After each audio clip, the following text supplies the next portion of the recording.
प्यारे बच्चों, मैं पाठ 8 भक्ति के पद मैं आपको फिर से बता रहा हूं, इसका रिवीजन कर रहा हूं। अब तक जो हम लोग पढ़े, बुक से पढ़ना था वो पढ़ लिए, सिलेबस पूरा हो गया बुक से। अब इसको रिवाइज कर रहे हैं और व्याकरण भी इसके पहले आपको हम पढ़ाए हैं, बताए हैं, और फिर इस रिवीजन करने के बाद फिर व्याकरण भी रिवीजन करेंगे। अब चैप्टर 8 पाठ 8 का नाम है भक्ति के पद। हम बताए थे आपको 3 लेखक हैं, इसमें 3 कवि हैं, सूरदास, मीरा, कवित्री, रसखान। ये 3 कवि हैं जिनका पद इस भक्ति के पद में दिया गया। मुख्यतः सूरदास वात्सल्य रस के कवि हैं और रसखान भी ये सख्य रस के कवि हैं, कृष्ण को सखा के रूप में देखते हैं। और मीरा माधुर्य भाव की कवित्री है। माधुर्य भाव मतलब कृष्ण को, ईश्वर को अपने प्रियतम के रूप में यह देखते, अपने पति के रूप में यह देखते। तो तीनों का पद यहां दिया गया है। सूर का पद मैं बता रहा हूं। नंद धाम खेलत हरि डोलत। नंद धाम, धाम मतलब घर, नंद के घर। कृष्ण तो नंद राय और यशोदा के पुत्र हैं, उनके घर इनका पालन पोषण हो रहा है। तो नंद के घर में खेलत हरि डोलत, हरि मतलब भगवान, ईश्वर। यहां बालक कृष्ण जो नंद के घर में खेल रहे हैं, सूरदास के भगवान, सूरदास के ईश्वर है। सूरदास कहते हैं नंद धाम खेलत हरि डोलत। नंद के घर में बालक कृष्ण खेल रहे हैं, डोल रहे हैं, मतलब इधर उधर दौड़ रहे हैं, खेल रहे हैं नंद के घर में। जसुमत करत रसोई भीतर, आपन किलकत बोलत। नंद धाम खिलत हरि डोलत।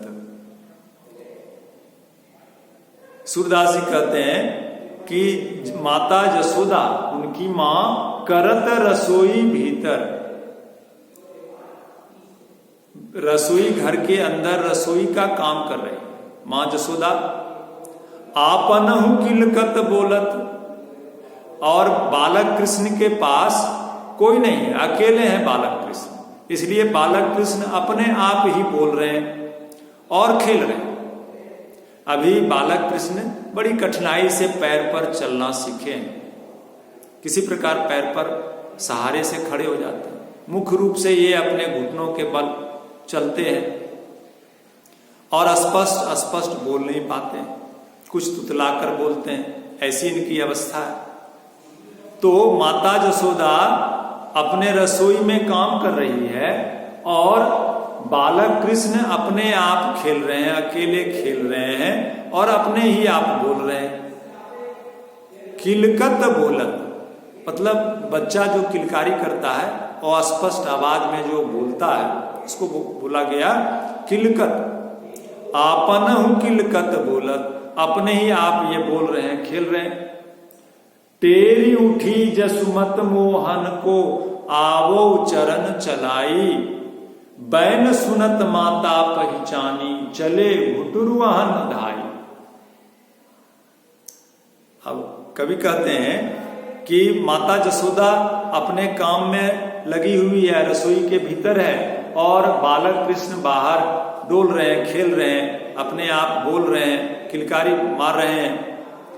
इसी समय मां जसोदा को कृष्ण का ध्यान आता है। मां जसोदा सोचती है कि अरे बालक मेरा कृष्ण क्या कर रहा है, किस अवस्था में है, कहीं गिर तो नहीं गया, कहीं कोई हानि की बात तो नहीं है। तो अचानक ध्यान आने से टेरी उठी जसुमत मोहन को, वही रसोई से ही टेर उठी, मतलब आवाज लगाती है, टेर लगाती है जसुमत मोहन को। माता जसोदा अपने मोहन को, अपने कृष्ण को वही रसोई के भीतर से आवाज लगाती है, आवो चरण चलाई।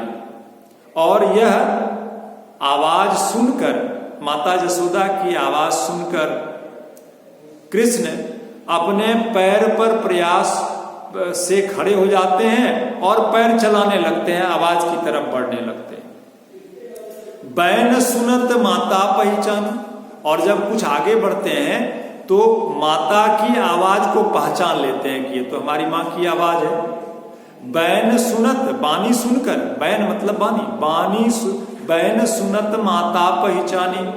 और जब माता की आवाज को पहचान लेते हैं कि ये हमारी माँ की आवाज है, चले घुटुरुआ न धाय, तो बड़े खुश हो जाते हैं। और शीघ्रता से, चूंकि दोनों पैर पर चल नहीं पाते हैं, इसलिए अपने घुटनों के बल आकर घुटनों के बल दौड़ने लगते हैं, जिससे उनके कमर में बंधे घुंघरू मधुर ध्वनि, मधुर आवाज में बजने लगते हैं। घुटुरुआ, चले घुटुरुआ न धाय, दौड़ने लगते हैं। और दौड़ने से उनके कमर में जो घुंघरू बंधा हुआ है वह मधुर ध्वनि, मधुर आवाज करने लगता है और माँ की आवाज की तरफ वो तेजी से दौड़ने लगते हैं।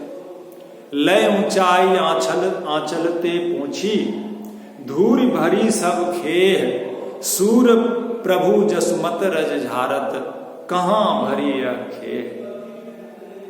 अब माता यशोदा भी देखती है, आवाज पहचान लेती है कि अरे मेरा कृष्ण इधर ही आ रहा है, घुंघरू की आवाज से, इधर शीघ्रता से आ रहा है, तो कहीं वह गिर न जाए, कहीं वह पैर पर न चल रहा हो और शीघ्रता से चलने के क्रम में वह कहीं गिर न जाए। माँ यशोदा अपने रसोई से काम छोड़कर अपने मोहन की तरफ दौड़ती है, अपने कृष्ण की तरफ दौड़कर आती है। माँ यशोदा भी दौड़कर आती है। लय ऊंचाई आंचलते पोछी, और बड़े हुलस कर, बड़े हर्ष से कृष्ण को ऊंचाई से उठा लेती है।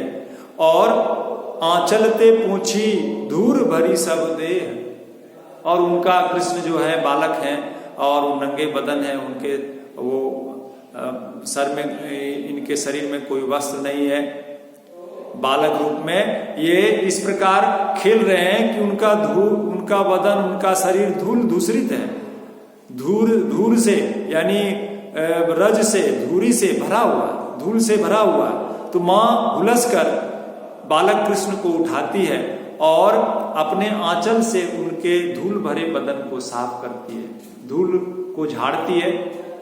सूर प्रभु जसुमत रज झारत। और सूरदास कहते हैं कि इनके जो भगवान बाल कृष्ण हैं, जो धूल दूषित हैं, जिनको माता यशोदा उठाकर जिनका रज झाड़ रही है, रज मतलब धूल को साफ कर रही है, यह दृश्य सूरदास को बड़ा आनंद देगा। बहुत यह देखकर सूरदास बड़े आनंदित, बड़े सुख का अनुभव कर रहे हैं। कहां भरी यह दे। और माता यशोदा इस प्रकार उठाकर गले से लगा रही है और आंचल से उनके धूल दूषित बदन को इस प्रकार पोंछ रही है, जैसे मानो पूछ रही है कि तुमने इतना धूल अपने शरीर में कैसे लगा लिया।